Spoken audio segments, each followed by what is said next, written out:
A study released today by the Better Business Bureau finds more than 3,600 businesses reported being scammed between 2023 and 2024. These involve people impersonating employees and vendors, theft of social media accounts, and data breaches. The BBB warns this data shows businesses can lose hundreds of thousands of dollars without proper protections. The average data breach can cost a company $4.9 million. The FBI reports last year businesses lost $1.4 billion because of breaches. Billions more are stolen through other means, like scammers stealing an employee's identity to trick others into handing over money or sensitive information. Basic cybersecurity, cyber hygiene goes across all business types.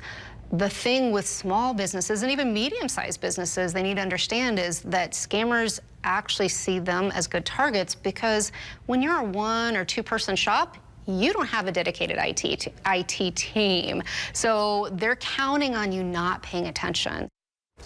Experts say to install firewalls, authentication processes, and other software to help protect your data. It's also very important to keep that software up to date.